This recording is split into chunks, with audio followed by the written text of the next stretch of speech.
आज आपल्या या श्रीमद भागवत कथेतील तृतीय दिवस. आज आपल्या हिंदू धर्माचं नववर्ष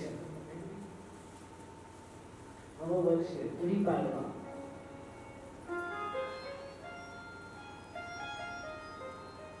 मला वाटतं दिवाळीच्या गुढीपाडव्याला प्रभू श्रीरामजी वनवासाला गेलेले का आलेले आलेले दिवाळीच्या गुढीपाडव्या दिवशी. आज गेलेले नाही.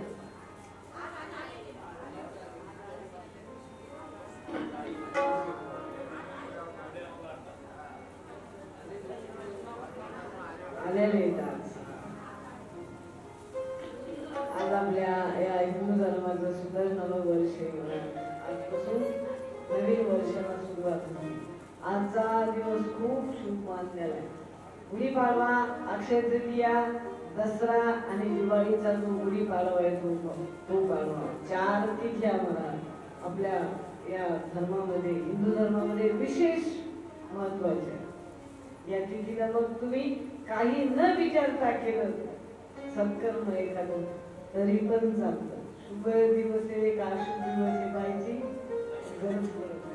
असं आपलं हे हिंदू धर्माचं आज नवीन वर्ष चालू व्हायला लागलं. तुम्हा सर्वांना नवीन वर्षाच्या गुढीपाडव्याच्या खूप शुभेच्छा. परमपिता प्रभू श्रीराम सर्वांचं कल्याण करो हीच भगवंताच्या चरणी प्रार्थना. उदंड आयुष्य यश लाभो सर्वांच्या जीवनामध्ये. आपल्या हिंदू धर्माचं नववर्ष आणि इंग्रजी नववर्ष याच्यामध्ये एवढा फरक आहे. आपण आज पुरणपोळी करून खातो, गोड गोड पुरणपोळी करून खातो. आज आपल्याला तशी गोड खीर खायला मिळाली, काजू बदाम टाकून मिळाली. फरक आहे मला आपल्या हिंदू धर्माच्या नववर्षात आणि इंग्रजी नववर्षात. ते काय म्हटलं जातं 31 डिसेंबरला विचारू नका किती बाटल्या फुटत असतात. म्हणून मला आपली संस्कृती जी आहे हिंदू धर्माची, या संस्कृतीवर सर्व गर्व करतात. हिंदू धर्माची संस्कृती असं झालंय हळूहळू बाहेरचे संस्कार हळूहळू काय म्हणतात येऊनच टेकले. आता मी शहरामध्ये 31 डिसेंबरला काय होत काय होत नाही भयानक न बोलणाऱ्या पार्ट्या 31 डिसेंबरला. पण आपलं हिंदू धर्माचा हा सण असा आहे, या दिवशी आपण पुरणपोळी बनवतो, घरी जेवण करतो. बघा किती नदी. वो भारत देश है मेरा, क्या कहते हैं, जहाँ डाल डाल पर सोने की, वो भारत देश है मेरा, वो भारत देश है मेरा, वो भारत देश है मेरा, वो भारत देश है मेरा.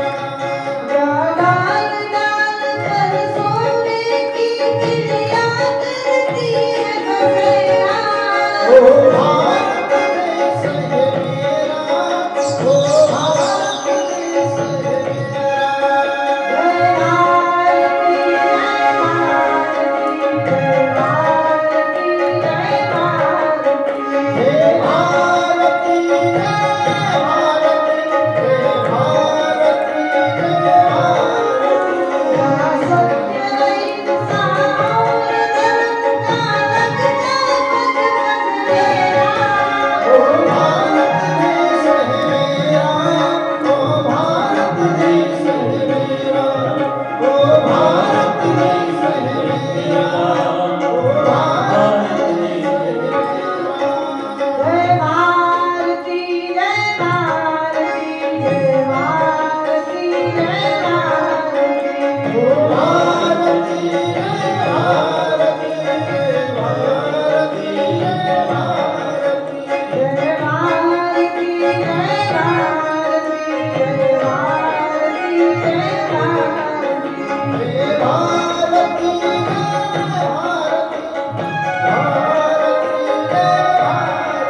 भारत माता की वंदे, जय शिवाजी. असं आपलं हे नववर्ष आहे मला सुंदर प्रकारे. आज तो आपला परम आणि पावन दिवस. या दिवशी आपल्याला श्रीमद भागवत कथा ऐकायला मिळाली. कुठेही म्हणजे नैमिष अरण्याच्या पावन तीर्थामध्ये स्नान मिळालं करायला. आपण काहीतरी सोबत पुण्याचं गाठोडं घेऊन आलेलो आहे. काहीच सोडलं नाही. कुठला चान्स सोडला नाही यावर्षी. पुण्य काय म्हणते तर पुण्य फळा आले अशी गत झाली आपली. सर्वच काही चान्स मिळाला मला या तिथीला स्नान करायला. गोमती मैयामध्ये स्नान करायला मिळालं नवीन वर्षाचं. पैठणकर तसे धन्यवाद, भाग्यवान आहात पैठणकर. नाथांचं सानिध्य मिळालं. नाथ कृपेने, संतांची कृपा, संत कृपा झाली, इमारत फळाली. अशा पद्धतीने त्यांच्यामुळे आपल्या सर्वांना चान्स मिळाला मला या पुण्याईचा. आज आपल्या या श्रीमद भागवत कथेतील द्वितीय दिवस आहे. काल आपण कथा ऐकली मला परीक्षितीच्या जन्माची. ज्याला गर्भामध्ये अश्वत्थाम्याने मारण्याचा प्रयत्न केला होता मला ब्रह्मास्त्राचा प्रयोग करून, पण नंतर ना त्याचं रक्षण करणारा देव असेल ना मला, त्याचं कुणीच काही करू शकत. म्हणून तो माझा भावा वेळो वेळा भावा पांडुरंग. दुसरं कोणी असो की नसो काही गरज नाही मला. 17 गोळा करण्यापासून एक असला का. आजकाल असं झालंय मला, लोक श्रीमंताच्या पुढे पुढे पुढे करतात का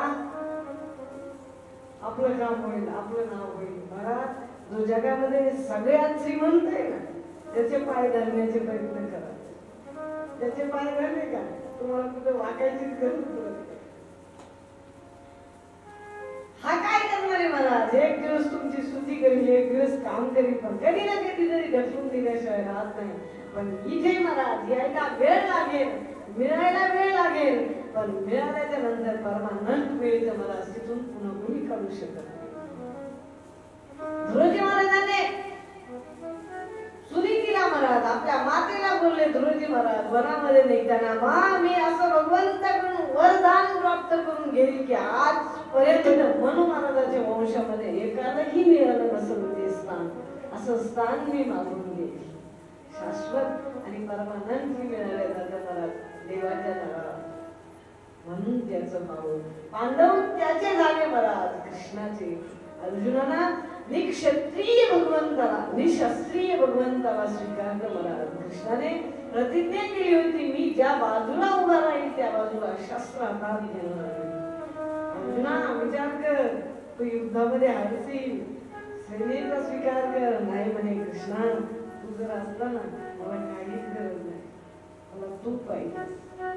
अर्जुनाने कृष्णाला स्वीकारलं आणि पुढचं काम महाराज भगवान श्री कृष्णाने पाहिलं, अर्जुनाने नाही. अर्जुन तर झोपायचा बिनधास्त, चिंता कोणाला पडायची? कृष्णाला. अरे काळ झोपलास, तुला माहिती नाही का भीष्म पितामहाने प्रतिज्ञा केली की उद्याच्या युद्धामध्ये मी पांडवाला मारल्याशिवाय राहणार नाही. आणि तू घराघर बोलतोय शिबिरामध्ये, तुला काही चिंता, तुला काही धाक वाटत नाही का? म्हणजे मला काय करायचं, माझा चिंता करणारा धाकतोय, मला काय करायचं? चाले चाले